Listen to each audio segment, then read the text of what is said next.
the second group from TGA, and this is our game Down the Drain. And just like the other group, we will start with our trailer.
Yes, so as you saw, that was our 2D, 2.5D mobile game. Our pitch is help a brood of brave ducklings navigate the increasingly treacherous sewers on their way to rescue Mama Duck. As the other team mentioned, we use other game that already existed before as a reference. So our game was Lemmings, if anyone's played it before. Yeah. And here's our concept art for the storyline. As I mentioned, it's about a mama duck that accidentally fell into the sewers or through the drain, and her babies want to find her, and they're trying to get through the treacherous drains, and then when they find her, want to get up to the surface again. So I will talk a little bit about the programming side as the one programmer here. So we don't have as much code as the other group, but I will just briefly go over like the core systems and concepts we used. So as you guys know from the previous one, our school told us to use the engine Unity, and the game is basically built on two core systems. So first we have a grid system that is basically it's built in such a way that the entire level, every level is a grid with a set amount of how should I say, like a grid with a set amount of grids or like nodes. Yeah, and every like when people have when we like make new systems or like blocks with feature and stuff, we made it so there's a drop down where you just like the level designers can choose what kind of block should be here or there. And then when it comes to the actual gameplay, we use an event system that's split up into 3 parts.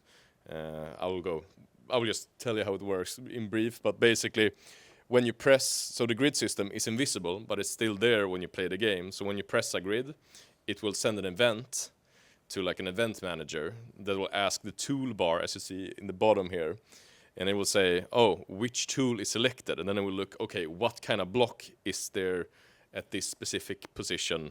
And then, yeah, can I play something here? What effect is it? Is there a duckling there? And so forth, so on. And that's the core concept of how the system of the game is built. Yeah. So when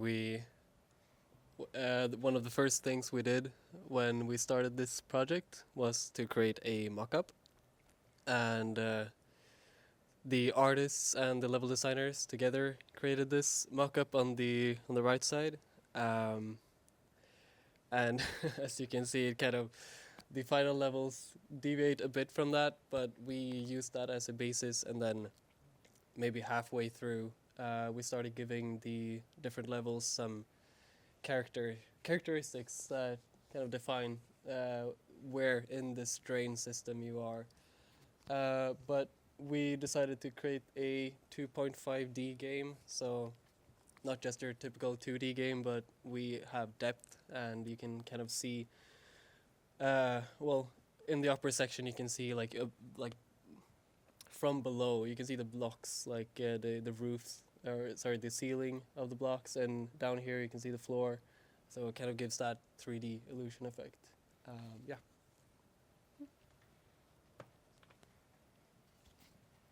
Yes, and for the graphics, yes, Mia, you already talked about this a bit, but optimization, as this was a mobile game, we had to optimize because it's gonna run on a phone.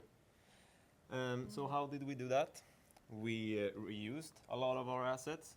We made a modular kit, which you can see there with the sewer pipes, which allowed us to make a lot of different levels with only a few assets. And also, as Mia described earlier, the foliage, we baked them down onto planes because more optimization. Yeah, and we didn't only stop at optimizing the game, but also the way we worked. So a lot of the stuff that we did, we tried to like incorporate procedural stuff, because for me as a procedural artist, it's important that stuff is able to change throughout the game, that we work agile and like are flexible with the stuff that we do. So for example, one of the things that we did is like procedural material for the background, so that we were able to choose the different color for each level and make them a bit different, but still reuse the same base, as well as like height base coloring for the material for the foliage. Depending on where the foliage was on the wall, it got a different color, which kind of created much less work for the graphics to create new textures and unwrap stuff. So just put a shader on it and call it a day. And also, yeah, with the shaders, we also use that a lot for like VFX and emissive stuff, so that we were able to like change, if we need to change a mechanic, we just tweak the shader and then like the VFX. And that was the changes that we did to optimize. And then for our highs and lows, when we came to the working as a group, our highs was that we were very fast with agreeing on the theme and the reference game that we wanted. That like bought us a lot of time to actually like sit down and start talking about like mechanics, how we are gonna create the game itself. And then we had group team dynamic. We had a lot of fun, which is kind of like a big key in working with the team, that you need to like the teammates you're working with. And also like fast communication between disciplines. As the other team mentioned, like we sit in different classrooms. We don't really get to like sit and like just turn around and speak to each other. But in our group, we were really good with like going to the other classroom and like, hey, can you help me with this? And like actually making sure things get done faster rather than just waiting for someone to check their Discord. Yeah, that was the highs. For the lows, or rather like things to reflect on and work on in the future, and also things we wish we could have done, was we were everyone, this was pretty early in the education, like only was like a fourth into the first year, right? So a lot of us, some of us had worked agile before and with Kanban boards and so forth, but for a lot of people it was very new. So a lot of like tickets and sometimes things slipped through the cracks because people were new to it, and also people sometimes when we went on an overview of the project, people didn't really know how to like, how do I like get an overview from a Kanban board, for example, and stuff like that. Then we were really good at communicating and asking each other for help, and like, we need this from graphics, we need this from programming, we need this from that. So we really went to each other. But we had then the opposite effect, where we almost, in our official communication channels, we didn't really post as much as maybe we should have. So the people who worked on some specific things knew more about them than others, which could have helped the workflow a bit. And of course, like in all projects and with all products, and when you have to ship something at a specific date, we had many features that we wish we was able to add. So we had many assets and stuff like that that didn't get into the game, that we wish we could have put into the game. So our game is also on Google Play, and if you want to download it, we have QR codes at our booth and also on the screen right here. Yeah, Yes. thank you. Thank you so much. Thank you.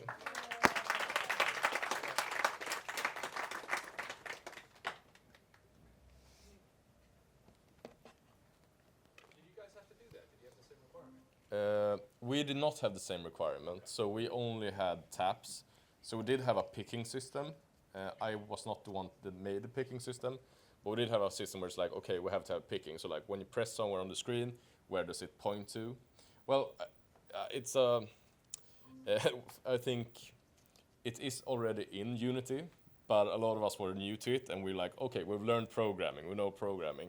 So what we first tried to do was like literally take the coordinates of the screen and see where you're pressing, and realize, oh shit, this is wrong. And then we realize, oh, there's a system for this in this engine, which in your own engine isn't the case usually. Yeah. Yeah. You mentioned that some of the team were new to agile development, with tickets and stuff like that.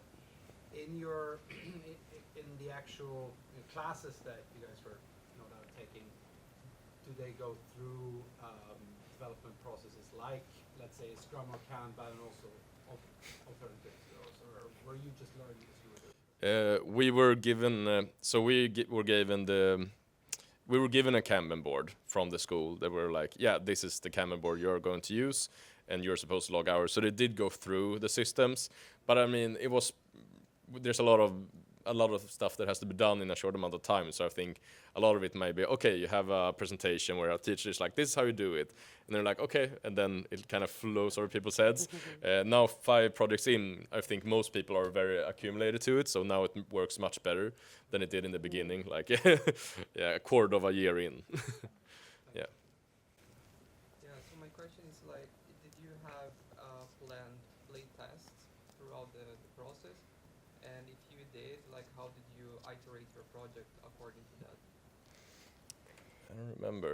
We had like a weekly or every bi-weekly, yeah, every other week we had like a play test inside a classroom, and everybody just can come in and play the game and give feedback and stuff. So a lot of the feedback is usually about like, oh, there's a bug, fix it. And you know, it's like, you're like, yeah, I know.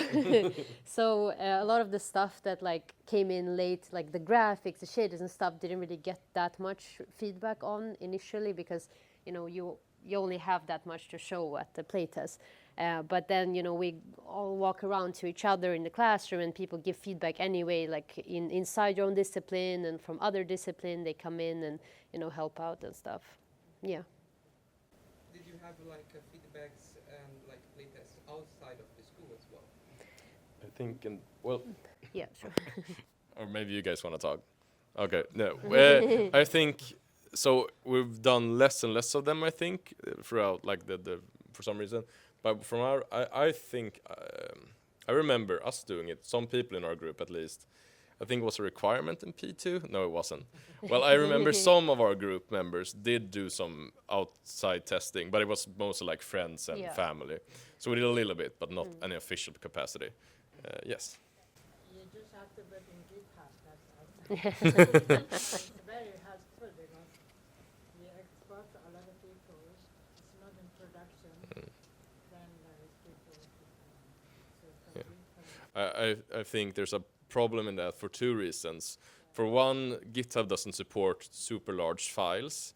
Like you have to do, there's I think a premium service that's called GitHub Large or something. Oh yeah, but and also beyond that point, in our school we use Perforce on a local server. So I don't think we are allowed to put the code on the internet, because it is like within the education. It's like, yeah, there is something about that. So we don't have the opportunity to, in like the same manner, put it out there. For example, we are allowed, when our game is finished, or like the project is finished, and we are like, you have been, you are graded. You are, well, no, not graded. The project is accepted. You have. Yeah, it is ready. Then you are allowed to put it up on like itch.io or stuff like that for free. But before that, I don't think we are allowed to like put it on the internet in the same capacity as if it was our own project. Yeah. Anyone else have a question? Otherwise, thank you so much. It was really Thank you. Thank you.